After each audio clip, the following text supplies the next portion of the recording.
Hello and welcome to this English learning video. Today, I'll teach you an easy, powerful, and fun way to speak better English. It's called the shadowing technique, and once you learn it, your speaking will become smoother, faster, and more confident. What is shadowing?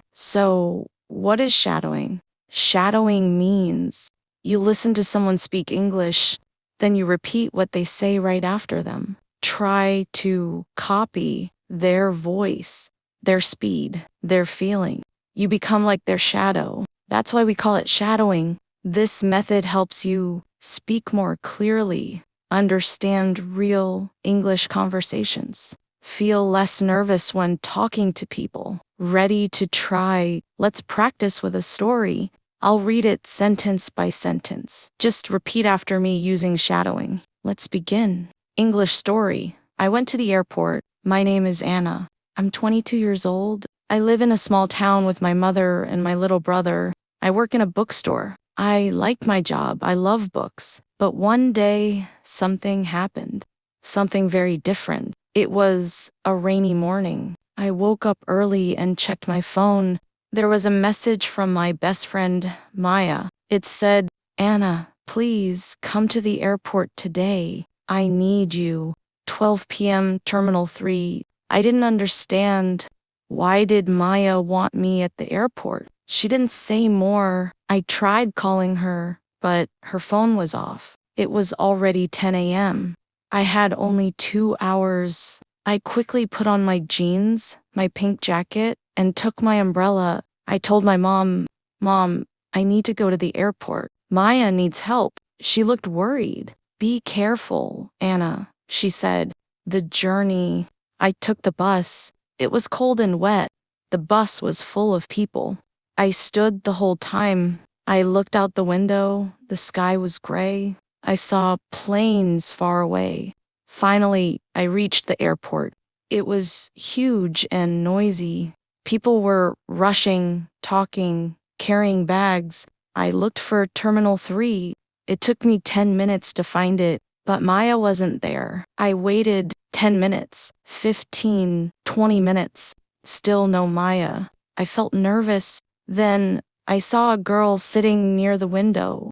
She had a suitcase. She was crying.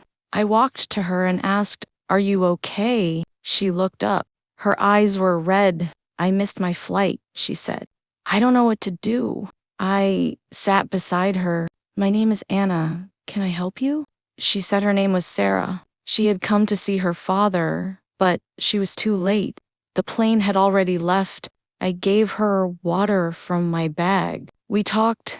She was kind. She said, "You're a good person." "Thank you." Maya calls.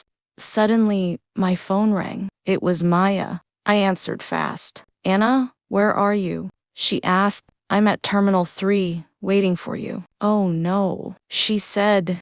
"I'm in Terminal 2. I'm here and I'm scared. Please come fast." I said goodbye to Sarah and ran. My heart was racing, a scary moment. When I reached Terminal 2, I saw Maya sitting on the floor. She was crying. "Maya." I shouted. She looked up and hugged me. I didn't know who to call. "I'm so scared," she said. "What happened?" She whispered. "I think someone is following me." "Who?" I asked. "Why?" "I don't know," she said. On the bus, I saw a man watching me. He got off when I did. I ran inside the airport. I saw him again at the coffee shop. She pointed. "That's him," she whispered. A man in a black cap and brown coat stood near the exit. He was looking at his phone. My hands went cold. "Stay here," I said. "I'll talk to him." But before I moved, he looked at us, then walked away into the crowd. Maya asked, "Do you believe me now?" I nodded. "Let's tell the airport police." Asking for help. We went to the help desk. We told them everything. They listened and said, "Don't worry, we'll check the cameras." We felt a little safer. Maya smiled. "I'm lucky to have you," she said. I smiled too. "Next time, tell me the right terminal." We laughed, but I still felt something was wrong. The chase. We took a taxi. It was still raining. As the taxi moved, I looked out the window. The man in the black cap, he was there, standing under a tree, watching us. Maya, I whispered. He's still there. We changed the plan. I told the driver, take us to the city mall, not home. He nodded, but then a black car started following us. It's him, Maya said. We reached the mall and ran inside. We entered a shoe store, then a clothing shop. He's still coming, Maya said. We found a security guard. Sir, I said, a man is following us.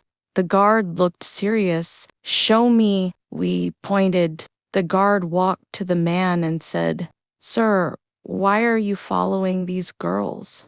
The man said, I'm not. She's my sister, and pointed at Maya. Maya shouted, You're lying. The guard called more security. They stopped him. The truth revealed. The police arrived. They checked the mall cameras. Then they told us, you were right. He followed you from the airport. He had Maya's name, photos, and address. Maya was shocked. But how? Then she whispered, No, it can't be him. Who? I asked. My ex-boyfriend. She said, he was angry when I broke up with him. The officer nodded. That might be the reason. We'll investigate. The ending. Hours later, the police let us go. The rain was softer now. Maya rested on my shoulder in the taxi. She looked peaceful. When we reached home, Mom hugged us both. You are my brave girls, she said. That night, I couldn't sleep. So many things had happened. But I was proud. I helped a stranger. I protected my friend. I stayed calm, even when I was scared. 1 week later, at work, something sweet happened. I heard someone say my name, Anna. I turned. It was Sarah, the girl from the airport. She smiled. I found you. I wanted to thank you again. She told me she moved to our town. Then she asked, can we be friends? I smiled. Yes, I'd love that. Final message. And that's the end of the story. Now, it's your turn. Watch the video again. Pause after each sentence. Repeat it using the shadowing technique. Copy my voice. Feel the emotion. Speak with confidence. This is how you grow your English speaking power. Don't forget to like this video and subscribe to the channel. More amazing shadowing stories are coming soon. Thank you for learning with me. See you next time.